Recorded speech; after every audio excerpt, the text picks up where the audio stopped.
যে আমি সালমান শাহর সাথে জয়ের তুলনা করেছি। যারা একটু ভালো কাজ করছে তারাই কিন্তু সেই নেগেটিভ গ্রুপটার চোখে পড়ে যাচ্ছে। আসলে আমার বলাটা কিন্তু অনেকে বোঝে নাই।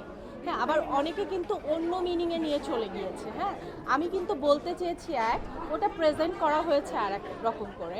সেটা হচ্ছে আমরা গল্প শুনেছি সালমান ভাইয়ের সময় বা মান্না ভাইয়ের সময় আমরা কেউই ফিল্মে ছিলাম না।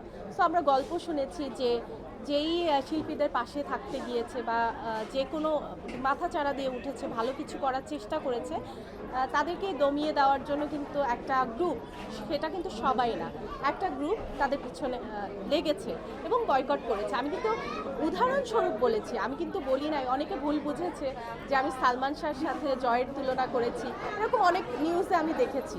বাট আমার বলাটা কিন্তু ওটা ছিল না। আমি কিন্তু জাস্ট উদাহরণস্বরূপ বলেছিলাম যে যারা একটু ভালো কাজ করছে তারাই কিন্তু সেই নেগেটিভ গ্রুপটার চোখে পড়ে যাচ্ছে। হ্যাঁ, এটাই বলেছি আর কি।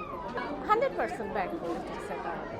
কারণ আমার মনে আমরা যতটুকু ফিল্মে আছি আমরা জানি যে এখানে কিন্তু পলিটিক্স আছে। হ্যাঁ, সো এই পলিটিক্স চড়াই উতরাই করেই কিন্তু আমাদেরকে ফিল্মে থাকতে হচ্ছে। এবং আমি সবসময় জয়কে একটা কথাই বলি যে অনেকেই অনেক কথা বলবে, অনেকেই তোমাকে বাধা দেওয়ার চেষ্টা করবে, অনেকেই অনেক কিছু তোমার ভালো লাগবে না। সবাই যে তোমাকে পছন্দ করবে এর কোনো মানে নাই।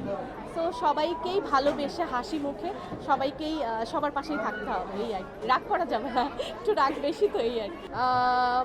আমি এর মানে চিন্তা করার কোনো কারণ নাই যে স্বামী হিসাবে কেমন। স্বামী হিসাবে এবং বাবা হিসাবে, স্বামী হিসাবে তো আমি 11 বছর ধরে দেখছি। স্বামী হিসাবে তার তুলনা শুধু সেই।